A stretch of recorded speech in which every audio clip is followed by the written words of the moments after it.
When it comes down to things you thought would be pretty cool to do when you were younger, I'm pretty sure flying through space was one of the first things that ran through your mind. Not for me, though. I was absolutely terrified to even think about that kind of stuff. But, to this day, I'm still fascinated about what lies in the cosmos. So, when I first heard about No Man's Sky a few years back, I made a mental note to myself to make sure to check it out again when its release date comes around, and see if it's any good. I mean, what the trailer showed us seemed pretty good. They showed us gigantic sand serpents and varying unique planets. It was something I could see myself playing. A trailer wouldn't lie, right? Who would think that? It's just absurd. You wouldn't think someone would just go out there and lie on the internet, right?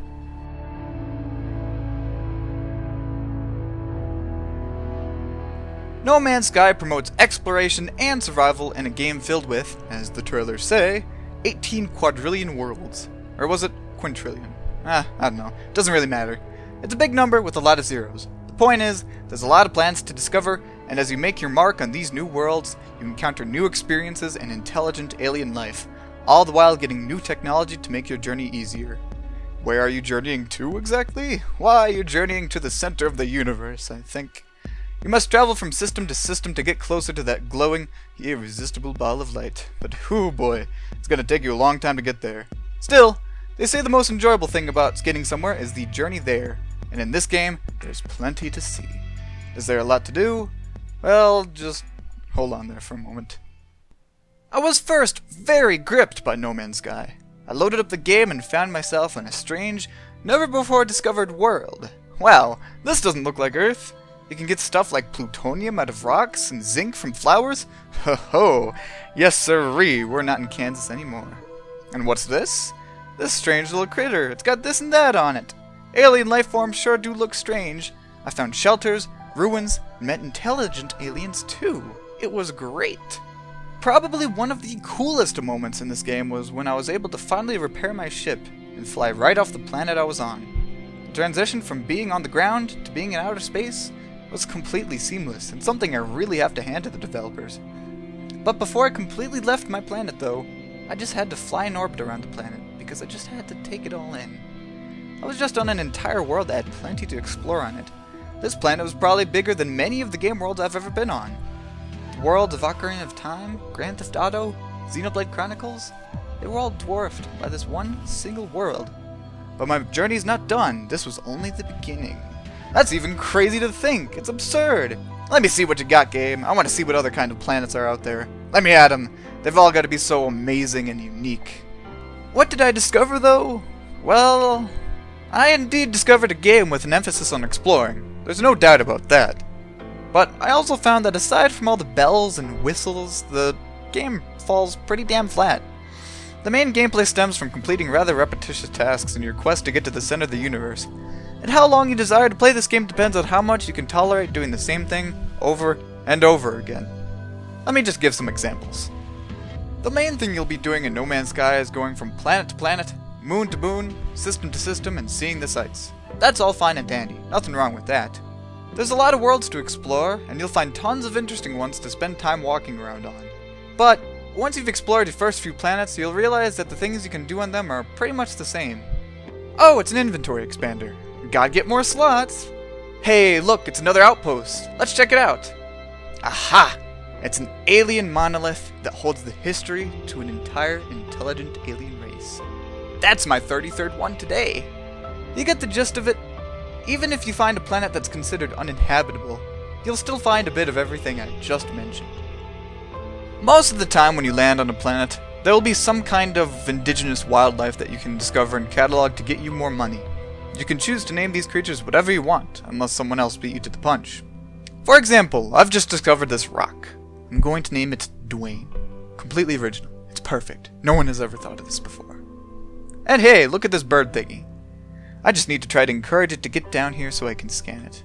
Alright, come on. Get down here, you little... Oh. Oh god, did I... Oh. I guess I can put it into my records. Anyway, naming things is cool and all, but there's still not much you can do with animals. You can feed them, and they can kinda help you, but there's not much point really. They don't really help you in such a big way. I wouldn't even bother trying to discover these creatures if it wasn't for the fact that it's a pretty big source of income. In fact, because of this, I actually find it irritating trying to make money sometimes. You'll discover all but 2 species on a planet occasionally, and you'll spend hours trying to find the last of them. In the end, it can just make the whole adventure of discovery more annoying than anything. While you're out exploring the universe, you're bound to encounter robots, mean crab thingies, and space pirates that will try to mess up your day. You'll deal with this through the use of your multi-tool on the ground and your ship's defense systems in the sky. Is dealing with these guys hard? No, not at all. I don't think I've ever run into an instance where I've died, even. They really only serve as a nuisance. One time when I was trying to warp to the next planet, I ran into a few of these pirates, but I wasn't scared, just more annoyed that they could actually interfere with my warp drive. I don't even think I've gotten anything good from fighting them, so, oh man, that really makes me want to fight these space pirates again. What about the story of this game? There has to be something there that takes you right in, grabs you by the collar of your shirt, and says, take a look out there. It's space. It's pretty big, cool, and scary. Right? Oh, no, not really. The story and lore of this game is told through the monoliths of old alien civilizations.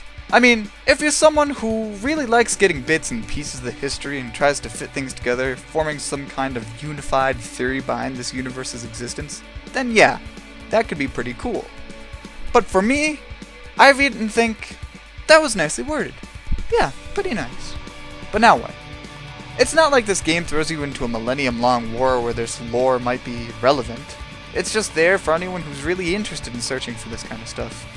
It's something that, if you are enjoying the game, you will enjoy reading into, but if you're finding that the gameplay isn't so thrilling, then it will just kind of fall flat. Am I having fun with this game? I'm not quite sure. When I was recording this game, there were moments where I felt that I was having a good time exploring each of these planets, but there were other times where I just felt like I was getting footage so I could have it to make the review. Was it cool to see planets in the distance and then reach them in a minute flat? Yeah, kinda. Did I feel excited to fight off rogue drones? Not exactly. Did I get enjoyment out of naming this planet Nick Jonas? Well, that's debatable. The point is, this game is really hit or miss, and whether you will enjoy it or not is not, unfortunately, a straightforward answer. Now, I know that this game has gained a lot of controversy over its development and lack of features. Some have said that this game was only disappointing because it was overhyped by the internet, but that's not entirely true. While hyping may have certainly had a hand, Hello Games, the developers of No Man's Sky, did indeed mislead fans about what was promised in the final product. Footage from trailers at E3 and elsewhere showed us giant sandworms, huge space battles where you could choose to side between factions, and tweets from Sean Murray, the lead developer himself, stated that multiplayer would indeed be in the game, but it would just be very rare to encounter another player. In the end, none of what I mentioned was in the game. Even when 2 players live streamed themselves reaching the same exact point in the game on the same exact planet, Sean Murray didn't acknowledge the fact that they couldn't see each other. Tweets of his just kind of were very nonchalant about it. Multiplayer, not even in a Dark Souls kind of way, does not exist at all in No Man's Sky. It's a damn shame, really. Just think about what this game could have been like if it had multiplayer in it. You know, even if the game released just the way it did now, but included multiplayer into it, it could have been a far more successful game. Just think of how cool it could have been to cruise around space with a buddy or a group of friends. Someone would point out a planet to go to, they would land on it, everyone could explore the planet and point out what they found, maybe someone would discover a species and name it space floats, everyone would have a laugh, and it would be a great time for everyone. But it's not possible at all, even though they said it would be possible. If my disappointment was equal to gravity, it'd be a black hole in strength. Even if you didn't know anything about this game's development and started up the game with no expectations whatsoever, it wouldn't be a game that you would remember fondly. The thing about No Man's Sky is that, in my opinion, it's a very pretty game that can be great to play when you want to relax and not feel stressed about anything, but if you want a deeper gaming experience from it that promises adventure, thrills, and beheading gigantic fifth-dimensional beings, well, you're not gonna get that. It's a game that offers you the entire ocean, but then hands you a glass of salted water. It's not a game that's worth spending $60 on. it might not even be a game that's worth spending $40 on. $30 sounds more promising, but I'd only recommend picking it up at a really, really low price during a Steam sale. At the same time, I don't even know if you should do that. The developers of this game have said nothing about this game since it launched, despite the many complaints and refunds from fans. And we all know that if you're not communicating with the people who just bought your product, you're just shooting yourself in the foot and letting yourself bleed out. When I play this game, I wonder what exactly went wrong. Heck, I could imagine that Sony's involvement in the game's development may have contributed to No Man's Sky's issues. In fact, Sony might be the ones telling Hello Games to stay quiet about the mishaps. If that's the case, I can only feel bad for the developers. They're the ones who are taking the brunt of the criticism and blame for the game's release, while it's Sony that is getting off scotch-free. But we really don't know what happened, and we will probably never find out what happened until someone on the game's team says something. Something tells me, though, that this will probably end up being a game that we won't hear the whole story behind until much, much later. If we were in an alternate universe, maybe things could have gone better. If Hello Games had communicated more with us about what the game was like, if they delayed the game to iron things out and add some stuff to it, if they didn't lie about multiplayer, and if they talked with us about the game's bugs and stuff post-launch in order to keep the trust of their fans, then maybe, No Man's Sky could have been an alright game. But since we live in boring Universe Prime where we have to deal with a blue sky, no superpowers, and Clinton and Trump as our 2016 election candidates, we don't get that kind of game.